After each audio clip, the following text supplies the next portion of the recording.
Glória a Deus.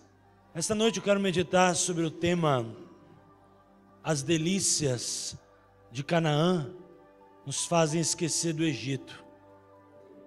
Pense nisso. As delícias de Canaã nos fazem esquecer do Egito. O povo de Deus estava numa trajetória e Deus chama Moisés. E Deus conduz Moisés a liderar o povo, a tirar o povo do Egito. E a Bíblia diz que o povo ia sair do Egito e muitas coisas teriam que acontecer no mundo espiritual para que aquilo acontecesse. Mas quando aquele povo entrasse na terra prometida, na terra de Canaã, eles teriam que entrar em algo novo. E não estava dizendo numa terra somente fisicamente nova, mas principalmente espiritualmente nova.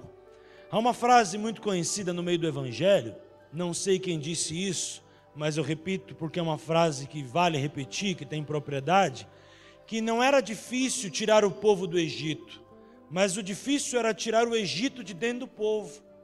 E quando nós entendemos que as delícias de Canaã nos fazem esquecer do Egito, eu me lembro do povo.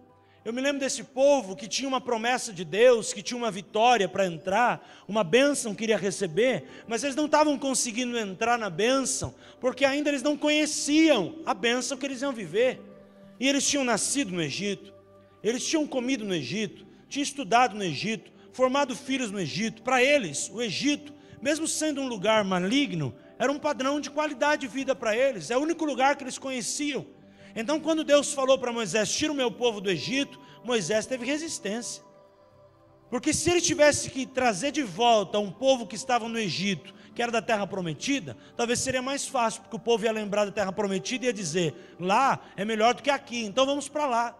Mas quando Deus levanta Moisés para tirar o povo do Egito, ele estava tirando um povo que nunca tinha conhecido o melhor de Deus, nunca tinha entrado no melhor de Deus, nunca tinha entrado nas profundezas do Senhor. E eu estava fazendo um comparativo com essa história, com a nossa vida espiritual. Quantas vezes nós temos promessas, mas nós não conseguimos deixar o Egito?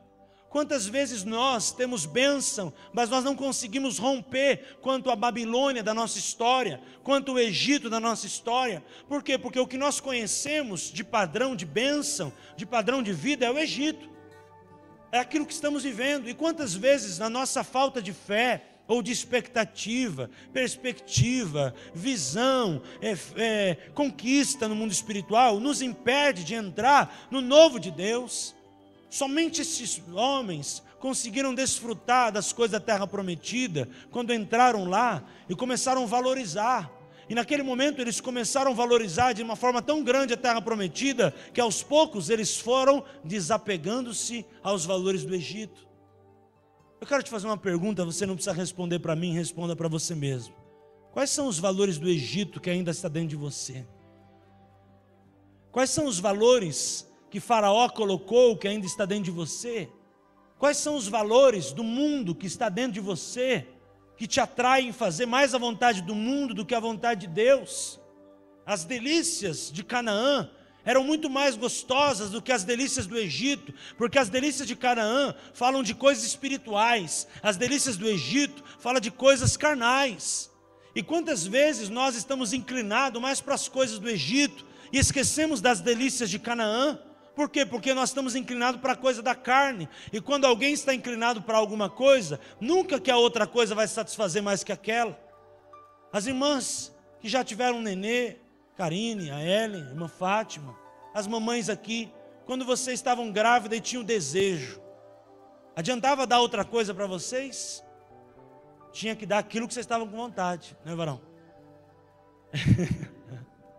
Tinha que fazer aquilo que vocês estavam com vontade. Sabe o que aquele povo do Egito queria? Eles não queriam ir para Canaã. Deus queria ir para Canaã. Moisés queria tirar o povo e levar para Canaã, mas o povo estava acostumado lá. É a mesma coisa de uma grávida falar que está com vontade de sorvete, se oferecer para ela estrogonofe, não vai rolar. Se oferecer para ela um outro doce, não vai rolar, o que ela quer é sorvete. O povo não conseguia entender o novo de Deus, porque eles nunca tinham experimentado.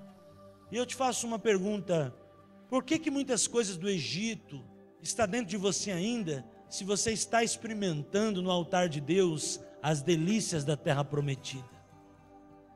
Porque muitas coisas de Faraó ainda estão grudadas nos teus pensamentos, nas tuas ideologias. Se você tem desfrutado cada quinta e cada domingo a comunhão dos irmãos, que é a terra prometida e uma bênção, e Deus tem colocado palavras sobre a tua vida poderosa, mas ainda o Egito está falando mais alto.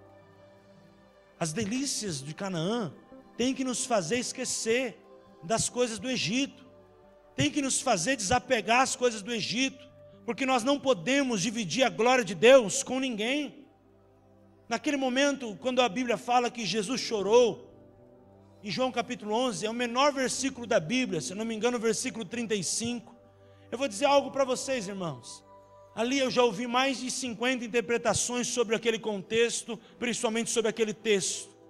Mas uma das coisas que mais fala no meu coração é que Jesus chorou porque ele era 100% Deus, mas porque ele era 100% homem. E porque ele era 100% homem, ele chora. Porque se ele fosse olhar como 100% Deus, ele não iria chorar, porque ali havia incredulidade. Pelo contrário, ele iria confrontar a incredulidade, porque ele estava indo contra os propósitos de Deus. Mas quando aquele homem chora, Jesus chora, é porque ele é 100% humano. E ele vê que Marta e Maria não estavam entendendo o propósito da morte do seu irmão. E estavam entendendo que a morte de Lázaro era o fim, mas para Jesus era um novo começo. Então Jesus chora, porque também é homem. Jesus chora porque ele conhece os dois lados da história. Irmãos, eu e você hoje em Cristo conhecemos os dois lados da história. Nós sabemos o que está no Egito, nós sabemos o que é estar na terra prometida. Nós sabemos o que é ser filho das trevas, e agora sabemos o que é ser filho de Deus. Nós sabemos o que é servir o mundo, agora nós sabemos o que é servir o altar de Deus, aleluia. Sabe, nós conhecemos os dois lados. E qual tem sido o nosso ponto de vista diante desta palavra, que nos chama a despertar o coração e romper com essas coisas do Egito? O Egito não pode te dominar. Tem muita gente, irmãos, que está dentro da igreja e é dominado pelo príncipe deste mundo. E a Bíblia diz que o príncipe deste mundo cega o entendimento. E a Bíblia diz que os filhos do mundo são como os filhos da desobediência. Quantas pessoas estão dentro da igreja, mas o Egito continua dentro delas? Talvez esta noite, alguma coisa do Egito precisa sair do teu coração, precisa mudar, alguma decisão você precisa tomar, alguma atitude você precisa tomar, você precisa romper quanto ao Egito. Você precisa cortar o cordão umbilical quanto ao Egito, porque aqueles homens que entraram na terra prometida tinham nascido no Egito, seus pais eram do Egito, suas mães eram do Egito, sua história era do Egito, seus bens eram do Egito, seu estudo foi no Egito, tudo, sua cultura era do Egito. Precisou cortar. Somente dá para entrar na terra prometida, irmãos, espiritualmente, quando se corta o vínculo com o Egito. E quantas vezes eu e você ainda estamos ligados espiritualmente a alguém lá do passado, alguns vínculos das trevas? Quantas vezes eu vou atender alguém que morre por problema de bebida? O pai morreu, na verdade, e a pessoa está caindo na bebida. É o mesmo espírito maligno que matou o pai, está querendo matar o filho. E ali existem espíritos familiares, existem vínculos. Sabe o que são vínculos? Pontes. Sabe o que é ponte? Porque o diabo não é onipresente. Então a forma dele estar em todo lugar é com os vínculos, é com as pontes. Então ele usa os espíritos acompanhantes e familiares para fazer ponte. Deus é onipresente, ele não precisa de vínculo, porque ele é onipresente, está em todo lugar. Ele é presente, socorro bem presente na hora da angústia. E o diabo? O diabo não. O diabo é o Deus do Egito. O diabo é as coisas do mundo. E para ele estar sendo manifesto numa geração, ele não pode estar, porque ele não é onipresente. E a chave da morte e do inferno ele perdeu, porque Jesus ganhou. Glória a Deus por isso. Então a forma dele usar é com os vínculos.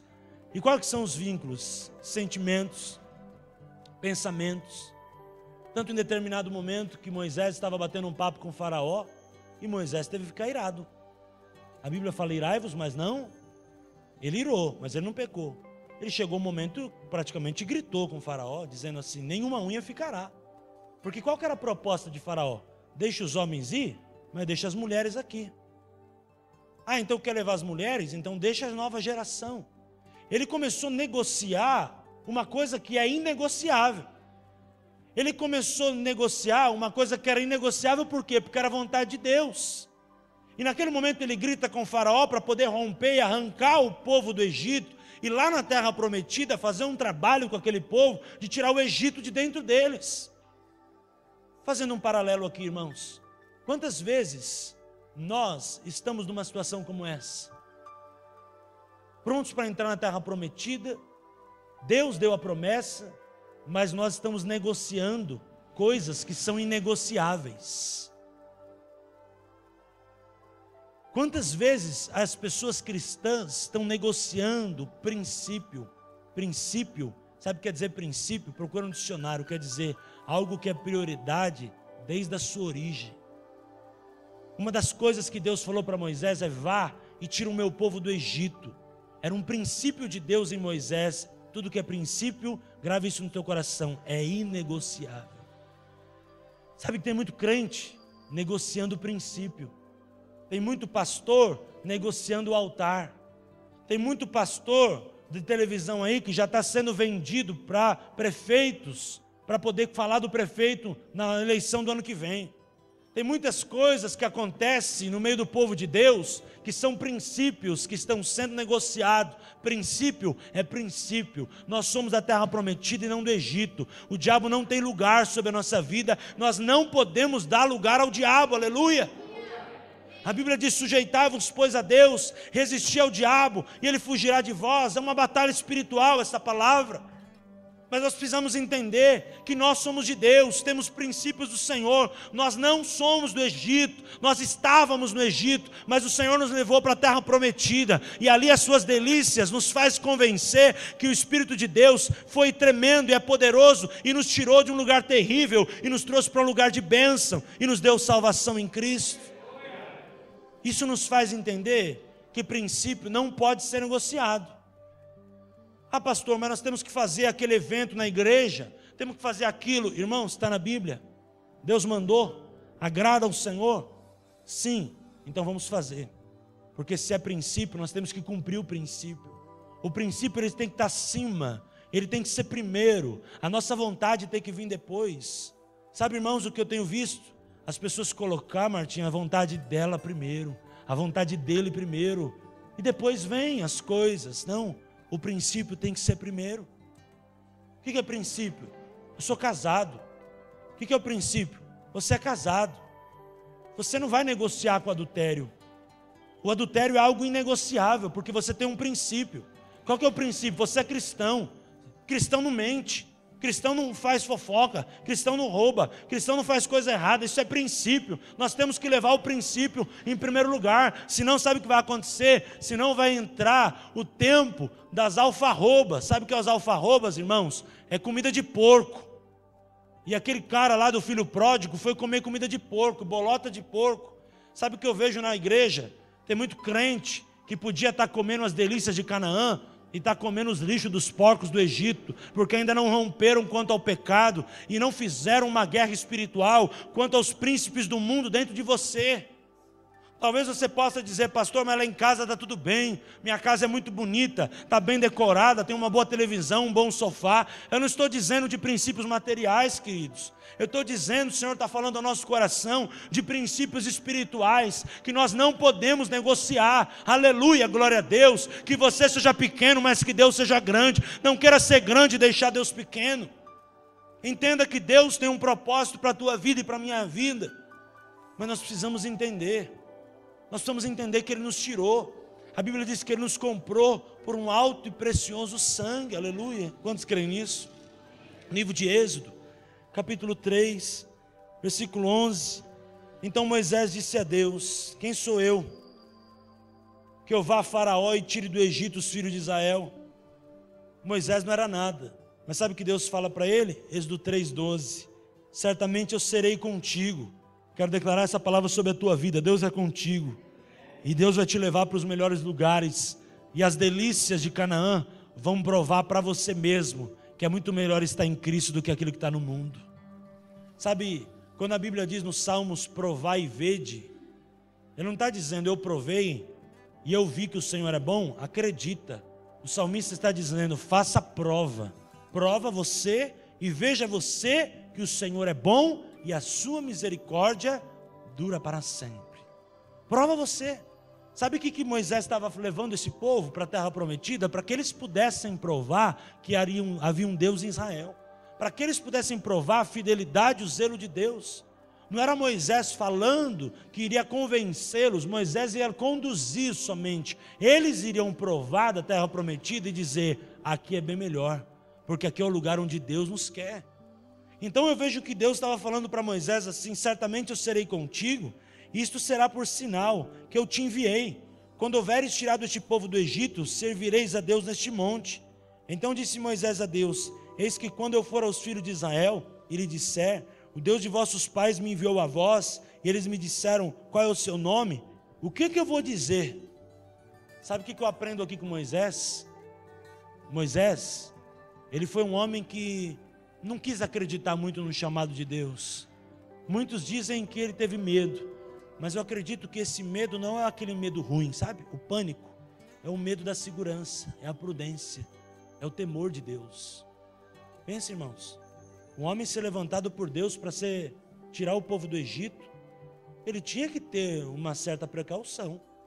Ele já pensou chegar lá e falar uma besteira? Então ele pergunta: meu Deus, o que eu falo lá? É o que Deus fala para ele. Disse Deus a Moisés: eu sou o que sou. Disse mais: assim dirás aos filhos de Israel: o eu sou me enviou a vós. Sabe o que Moisés estava aprendendo? Anular sua vontade para fazer a vontade de Deus. Se nós queremos entrar na terra prometida, aqui está um princípio: anular sua vontade para fazer a vontade de Deus. Sabe o que Jesus fala? Aquele que quiser vir após mim e me seguir, tome a tua cruz e siga-me. Não existe evangelho sem renúncia. Não existe terra prometida sem cruz. Não existe Pentecostes sem Calvário. Não existe vitória sem sacrifício. Muitos nos queremos de nós chegar na vitória, no lugar da bênção, mas precisamos pagar um preço. Eu vejo que Moisés foi um homem que pagou o preço. E Deus se revelou a ele de uma forma tão poderosa, irmãos, que a Bíblia diz que ele via Deus face a face. Deus falava com Moisés, Moisés falava com o povo. Deus falava com Moisés, Moisés falava com o povo. E mesmo assim, com os sinais de Deus, tem hora que o povo não entendeu, e aquele Arão, que foi um homem que se levantou levantou o povo, e o povo começou a idolatrar o quê? Um bezerro de ouro. Porque o povo não teve paciência para ouvir o que Deus estava falando. Aqui outro princípio: espera Deus falar. Porque Deus estava falando com Moisés no cume do Sinai, e demorou 40 dias e 40 noites. Você deve conhecer a história, não é verdade? E quando ele desce, o que acontece lá? O homem se precipitou. Sabe o que é o problema para um pastor? Sabe qual que é o problema de um líder? Sabe o que é o problema de Moisés? É que as pessoas estão se precipitando e fazendo coisa errada, não esperando a ordem e a direção de Deus. Porque a direção de Deus, Deus deu para Moisés. E eu digo muito mais: ai daquele que ouvir a direção de Moisés e não obedecer. Porque a Bíblia diz que o reino da coisa é cair na mão do Deus vivo. O que acontece com Arão e com todo o povo lá de Êxodo 32, que adora o bezerro de ouro? Acaba com tudo. Sua vida acabou. Seu destino acabou, seu futuro acabou, seus sonhos morreram. Nós cantamos hoje: nós não podemos deixar que os nossos sonhos morram. Sabe quando o meu sonho morre? Quando eu desobedeço. Sabe quando o meu sonho, meu projeto é enterrado? Quando eu aborto a vontade de Deus para fazer a minha. Quando eu aborto o princípio. E aqui é um princípio: espera o tempo de Deus, porque Deus te abençoará. Espera a vontade de Deus, espera o tempo de Deus, espera a confirmação de Deus. Não fique correndo atrás dos sinais. Os sinais seguirão aqueles que creem. Eu vou dizer para você que até meia hora antes do dia de eu ser ungido pastor, eu não sabia que ia ser ungido pastor. Eu fui preparado para outra ocasião e Deus me separou para o ministério pastoral. Tem muita gente que está esperando: olha, o dia que eu for pastor, o dia que eu for evangelista, o dia que eu for do louvor, o dia que eu for missionário, eu vou fazer. Irmãos, é mentira. É mentira do diabo. E o diabo está fazendo você mentir. Sabe para quem? Para você mesmo. Porque se você não faz hoje, você não vai fazer amanhã. Visita no hospital hoje, visita alguém hoje, cuida das pessoas hoje, que a unção é só a confirmação do que você está fazendo. Sabe o que Deus fez com Moisés? Confirmou. Porque desde a infância de Moisés havia uma promessa e ele já estava sendo preparado para aquilo que Deus queria fazer na vida dele. Nesse momento, Deus estava somente confirmando, quando ele disse, certamente eu serei contigo, ou dizendo para ele, tudo aquilo que você aprendeu, tudo aquilo que você viveu, agora é verdade. Irmãos, eu não sei se você tem visto na televisão, uma correria das pessoas por título, dentro da casa de Deus. Uma correria das pessoas por cargo, uma correria das pessoas para fazer algo. Sabe, hoje existe até mensalidade que você paga. E numa mesma noite um pastor unge 800 apóstolos, isso em Manaus. Unge 100 apóstolos numa noite só. Por quê? Porque aqueles apóstolos vão pagar durante 10 anos uma mensalidade de R$800 para aquele apóstolo. Onde estamos chegando? Jesus está voltando. Os princípios estão caindo pelo ralo. As pessoas que antes viam as coisas de Deus como um mérito, hoje estão olhando para as coisas espirituais e não estão dando muito valor não. Porque as coisas espirituais só discernem espiritualmente. E essas pessoas que não andam no espírito, que faz bagunça com as coisas de Deus, claro que vão ser cobradas, mas muitas vezes são vistas como santos. E as pessoas acabam acreditando e começam a correr atrás dos sinais. Sendo que a Bíblia diz que os sinais seguirão aqueles que creem. Moisés não foi na fila do bordão, Deus deu o bordão para ele na hora certa. Moisés não foi na fila da unção, Deus deu unção para ele na hora certa. Sabe, irmãos, a unção, grave isso no teu coração, é a confirmação daquilo que você já faz para Deus em nome de Jesus. A unção, em nenhum momento, ela pode vir para colocar algo sobre a tua vida. Porque lembra como Samuel ungiu Saul? Ele colocou a unção sobre alguém que não deveria ter a unção. O que aconteceu? Matou tanto o chamado de Saul, quanto muitas vezes a história de família de Samuel. Porque ele deitou o óleo errado. E o que Samuel ora a Deus em determinado momento? Senhor, eu me arrependo de ter ungido este homem rei. Sabe, irmãos, quando nós entramos na terra prometida, nós aprendemos princípios. E um dos princípios que eu aprendo na vida é que tudo na nossa vida tem que ter uma fila. E o brasileiro gosta de fila, mas eu estou dizendo de fila espiritual. É saber esperar a tua hora, é saber esperar o teu momento, é saber aguardar a tua hora, é saber aguardar o teu momento, é ter paciência. É ter paciência que o teu tempo vai chegar. É ter paciência que a tua hora vai chegar. E não é do teu jeito, não é da tua forma, nem do meu. É da forma de Deus. Quando esse povo entra então na terra prometida, não vou ler que a história é muito longa, eles começam a entender aí então o propósito de Deus. Dentro do Egito não dá para entender, porque a gente não tem nenhum padrão de comparação. Mas quando estamos na terra prometida, a gente começa a comparar. O povo começou a comparar e ali viu que era melhor, porque houve um processo de libertação e o Egito começou a sair dentro deles. As manias de Faraó começaram a sair dentro deles e eles entraram no novo de Deus. Quantas vezes nós queremos ser libertos, mas ainda levamos um troféu do Egito dentro de nós? Quantas vezes a gente precisa de libertação? E todos nós precisamos de libertação em alguma área da vida, mas ainda nós levamos alguns conceitos antigos dentro de nós. Muitas vezes nós temos medo, e esse medo que eu digo, agora é um medo ruim. A gente tem um medo de ser ministrado. Tem gente que eu conheço que tem medo de se entregar. Tem gente que tem medo de buscar conselho. Está tomando paulada, Satanás está cantando a peia aí, a peia está cantando, como diz o amazonense. O inimigo está ganhando espaço e o camarada ou irmã não busca conselho de ninguém. Tem gente que o devorador está comendo solto e o camarada não se rende aos princípios da palavra de Deus. Tem gente que está vendo que o casamento está estourando e a pessoa espera estourar o casamento, mas não vai orar e não vai buscar o Senhor e não vai se encher do Espírito Santo. Sabe, irmãos, tem muita pessoa que traz a raiz de orgulho dos espíritos familiares lá atrás. Você vai ver o pai dessa pessoa, a mãe, a tia, é turrão igual. Sabe, diga para quem está do seu lado, não seja turrão. Sabe, irmãos, o melhor de tudo é a gente permitir a gente ser ministrado. Ser ministrado. Porque nós temos a igreja, nós temos acima de tudo Deus, nós temos na igreja os pastores, os líderes que podem ministrar o nosso coração. Por que a gente quebra a cara sozinho? Quando eu preciso de ajuda, eu busco conselho. Tem muita gente que está aí, está na luta, está terrível a situação e não busca conselho de ninguém. Ah, mas eu não quero dar trabalho. Irmão, quem disse que é trabalho? Quando Deus escolheu Moisés, Deus deu prazer para Moisés. Quando Deus escolhe um pastor na igreja, no meu caso, e líderes que estão trabalhando comigo na igreja, Ele escolhe pessoas que têm um prazer naquilo que faz. Se um dia essa pessoa dizer, pastor, eu estou cansado de ministrar, eu falo, irmão, então o teu tempo de ministrar acabou. Porque o ministério não pode ser esgotante na tua vida.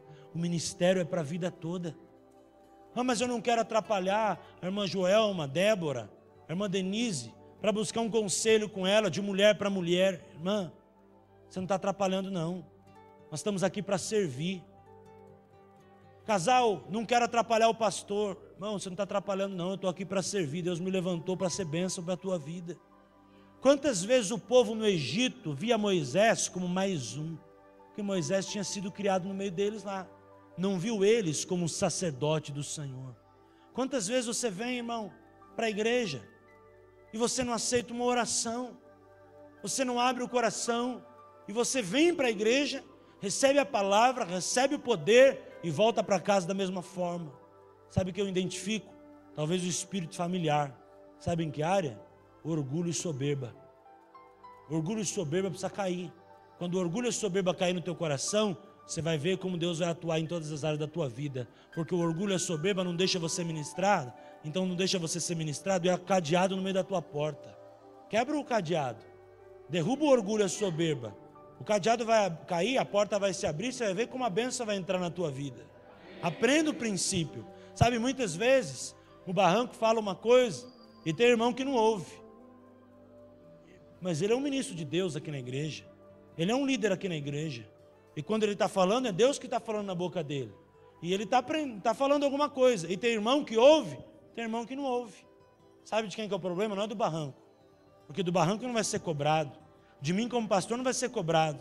Sabe de quem vai ser cobrado? Da própria pessoa. Porque o inimigo vai ter mais legalidade para atuar. Porque mais uma vez o orgulho fez com que o cadeado se fechasse e as correntes se firmassem. Aprenda, irmãos. Aprenda. Você frequenta uma igreja de ensino. Eu aprendo todo dia. Eu aprendo todo dia neste ministério. Com Deus, com o meu pastor, com os meus irmãos. Eu aprendo todo dia. Nós temos que aprender todo dia. Se Deus está nos dando o privilégio de estar numa igreja de ensino, nós não podemos deixar que o Egito domine mais a nossa vida. Nós temos que entrar nas delícias da terra prometida. Quantos creem, diz amém? E eu profetizo que essas delícias vão entrar no teu coração e você vai ter prazer e vai entender que é muito melhor estar no altar de Deus do que estar no mundo. É muito melhor você frequentar e você estar firme na igreja do que estar no mundo. É muito melhor você buscar o conselho, ministração, cura. E eu tenho certeza que muitas vezes a tua vida está numa caverna e espiritualmente aquela ministração vai ajudar você a sair dessa caverna que está matando teus sonhos, tua vida. E você vai viver uma vida nova do que você permanecer a vida na caverna, ficar enfermo e morrer. Ah, pastor, mas todo mundo tem o dia de nascer e o dia de morrer. Tem, irmãos. Mas tem muita gente que está abreviando. Tem muita gente que está, sabe o que fazer? Diminuir a qualidade de vida espiritual que está vivendo. Porque está se fechando. Saia do barco. Deus está dizendo para você essa noite. A tempestade está muito grande. Jesus está vindo por sobre as águas. Está te chamando para andar com Ele. Saia do barco. Se você continuar no barco, você vai afundar. Saia do barco. Busque conselho.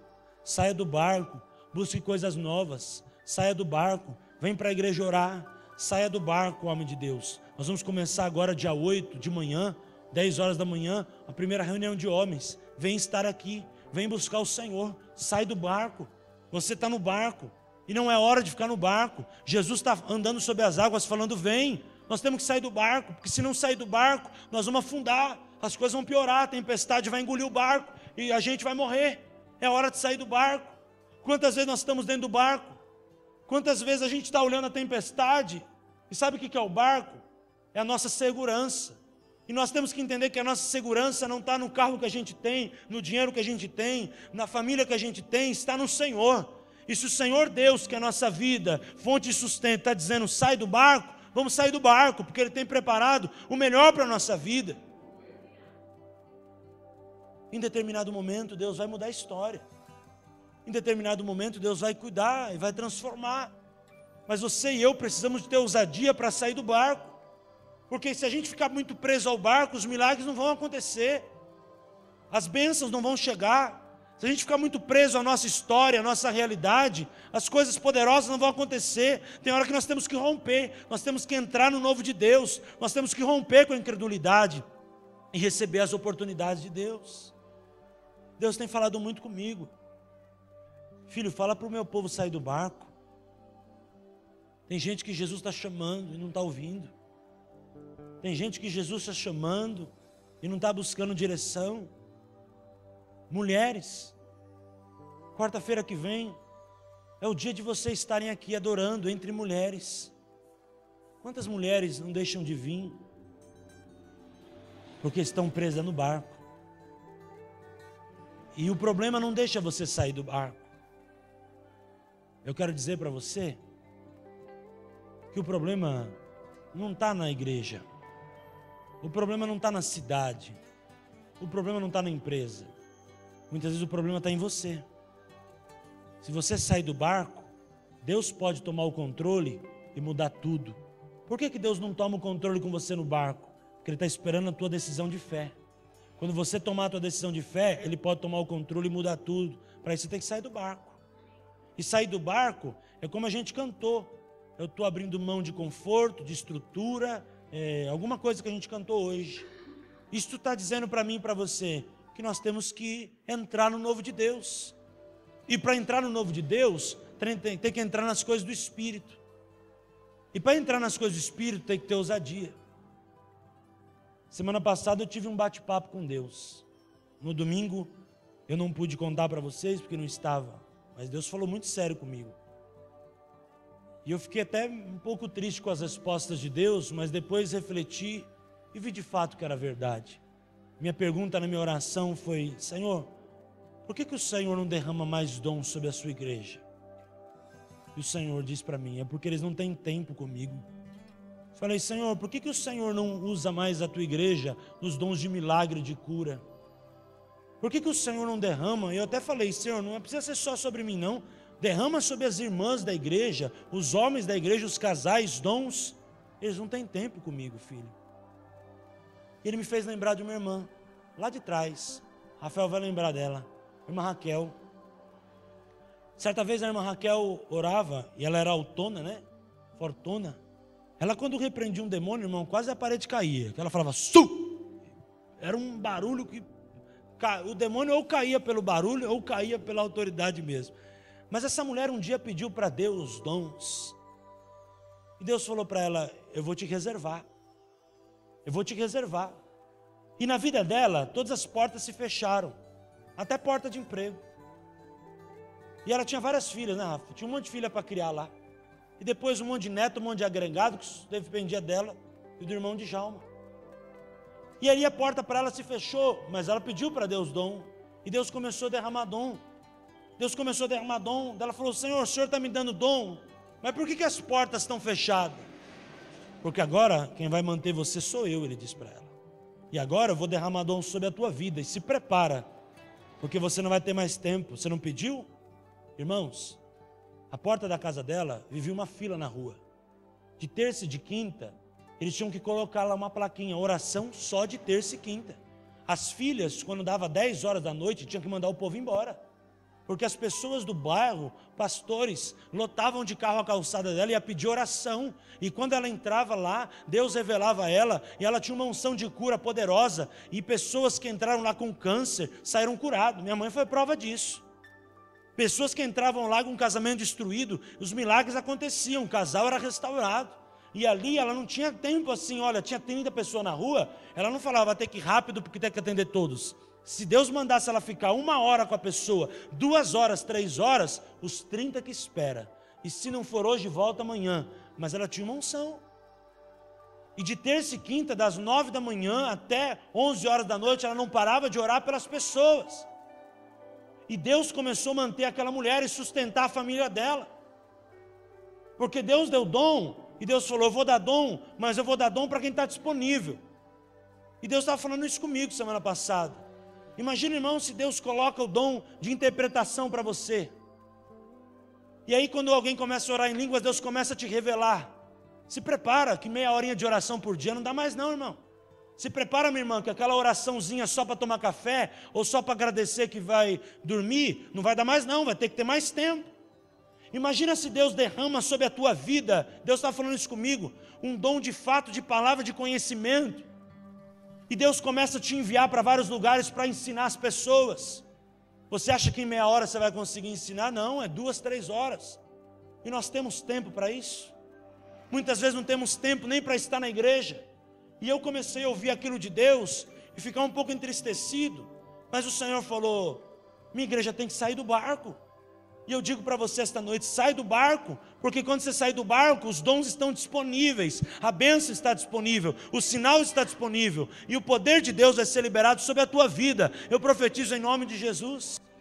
Imagina, irmão, se Deus coloca sobre a vida do irmão Silvio, o dom de operação de milagre. Acabou, irmão, acabou, você não vai poder mais passar perto de funeral que vai encostar em você. Você vai ter que viver em hospital de segunda a sexta. Acabou a tua profissão. Por quê? Porque aí você vai ter que se dedicar ao Senhor. Sabe, irmãos, é tão difícil ver pessoas sair do barco. Nos nossos hospitais aqui, a nossa Santa Casa, é só pegar essa rua, lá no final. Tem um capelão que trabalha lá, evangélico, e um capelão católico. Onde estão os homens de Deus que vão visitar os enfermos? Essa semana, de segunda para cá, nós tivemos 2 velórios. Onde está a igreja que pode ajudar nesses velórios, trazer uma palavra de conforto? Ah, pastor, não tenho tempo, eu estou trabalhando e tal. Está vendo, irmãos? Nós precisamos de mais ousadia.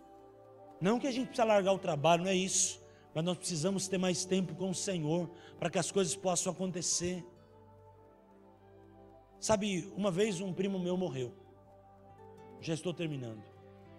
21 anos de idade, ele era irmão gêmeo do meu primo Cláudio, que hoje mora nos Estados Unidos, o Carlos. E o Carlos tinha um carinho muito grande por mim, porque eles são cerca de 12, 13 anos mais velhos que eu. Então eles me viram nascer e brincavam comigo, né? Tinha 12, eu tinha 1. E assim a vida foi, até que meu primo fez 18 anos, tirou carta e entrou na faculdade de agronomia. Ele queria fazer agronomia. E meu tio estava com uma boa condição, tinha acabado de aposentar do Banco Central do Brasil. Meu tio sempre foi muito inteligente, foi auditor de várias grandes empresas. O tio, o irmão mais velho do meu pai, o camarada tem uma visão de negócio assim fantástica. Ele tem acho que 4, 5 faculdades, MBA tem umas 2, o cara fala 3 idiomas, é uma pessoa muito sábia. Hoje tem 70 anos de idade. E ele comprou uma chácara daquele pastor que começou a Brasil para Cristo, Manuel de Melo. Não sei quantos ouviram. A chácara que o Manuel de Melo tinha, meu tio comprou. E meu tio comprou para o meu primo estudar, fazer estágio. Ele ia estudar numa faculdade no interior, ia para lá, ia morar lá e lá fazer o estágio. E lá ele ia desenvolver. Um dia na estrada, meu primo pegou aquela carretinha, aquelas carretas grandes, sabe? Que tem atrás, não um baú, atrás tem a parte para colocar as coisas. E ele foi atravessar uma rodovia com 21 anos de idade. Na hora que ele foi atravessar, veio uma outra carreta, pegou ele de cheio. Matou meu primo na hora. Não deu meia hora para contar a história. Por que eu estou contando essa história? Porque um dia, a família ficou sabendo, logo depois, né? Horas depois. E meu pai era o tio ali, né? Viu o menino crescer, ajudou o menino, dormia na casa do meu pai, da minha mãe. tinha um amor por esse menino fantástico. Meu pai praticamente era o filho dele que ele não tinha, até eu vir nascer. Então, meu pai desesperado, chorou, e meu pai estava buscando muito isso do Senhor, sair do barco, avivamento. Meu pai estava numa igreja tradicional e queria mais de Deus, e aí Deus falou, vai lá no velório que eu vou falar o teu coração. E meu pai chega no velório arrasado, né? Na hora que vê o caixão lá, o menino que ele viu nascer, o menino que ele viu criar, sendo sepultado ali. E aí meu pai falou assim, Senhor, o que eu posso fazer? Dele, ora para ele levantar. O que eu posso fazer, Senhor? Ora que ele vai levantar. Ora que ele vai levantar. Mas meu pai não orou para ele levantar. E o sepultamento passou, meu primo foi enterrado e acabou. E depois de um tempo, meu pai falando com Deus, dias depois, falando, Senhor, me responde uma coisa. O Senhor me falou 2 vezes ali no velório, que se eu orasse, meu sobrinho ia levantar. Me responde uma coisa. Se eu orasse, meu sobrinho ia levantar mesmo? Sabe o que Deus falou para ele? Essa pergunta, você vai levar a vida toda. Porque eu só vou te responder quando você chegar aqui no céu. Porque esse peso não está sobre mim. Eu dei a responsabilidade para você. Agora, se ele não levantar ou não, quando você subir para o céu, eu te respondo. Meu pai leva essa culpa até hoje. Porque ele não saiu do barco. Porque ele ficou chorando como um tio, sendo que naquela hora ele ia ser usado como profeta e tocar no corpo do meu primo, que talvez meu primo levantasse. Meu pai leva essa culpa até hoje. Deus está nos chamando a sair do barco. Ah, pastor, mas se eu sair do barco, o que vai acontecer? Sai do barco. Porque quem sai do barco não fica com dúvida de nada. E ele não saiu do barco, hoje ele leva esse questionamento até hoje. Pode perguntar para ele. Hoje ele leva esse questionamento dessa questão desse sobrinho ter morrido. Até hoje, o menino foi ceifado com 21 anos de idade, no auge da vida, do sonho, terminando uma faculdade, tudo direitinho, porta de emprego aberta, tudo certinho, pá, a vida acabou para ele. E hoje a nossa família leva essa marca desse jovem até hoje. Claro que hoje já mais consolados, porque o tempo vai nos consolando, o Senhor assim também. Mas é para a gente pensar um pouquinho, irmãos, como as delícias de Canaã nos fazem esquecer do Egito. Mas só vai acontecer na minha vida e na tua vida o milagre quando nós saímos do barco. Eu quero nesta noite deixar essa palavra no teu coração. Saia do barco, entre no novo de Deus. Permita com que o Senhor possa usar a tua vida, derramar dom sobre a tua vida. Acredita que você impor a mão sobre os enfermos, eles serão curados. Acredita que há uma unção sobre a tua vida. Enquanto você não entrar no novo de Deus, as coisas não podem acontecer. Mas se você entrar nas profundezas do mundo espiritual, você vai perceber como Deus vai suprir, como as coisas vão acontecer, como Deus vai fazer. Mas, irmão, eu não quero que você leve essa palavra hoje como uma culpa. Eu quero que você possa nessa hora orar, entregar o teu coração no altar, e entregar para Deus até as suas culpas, e dizer para o Senhor, Senhor, faz em mim a tua vontade, faz em mim o teu querer, usa a minha vida como o Senhor quiser, para que o teu nome seja então exaltado e glorificado.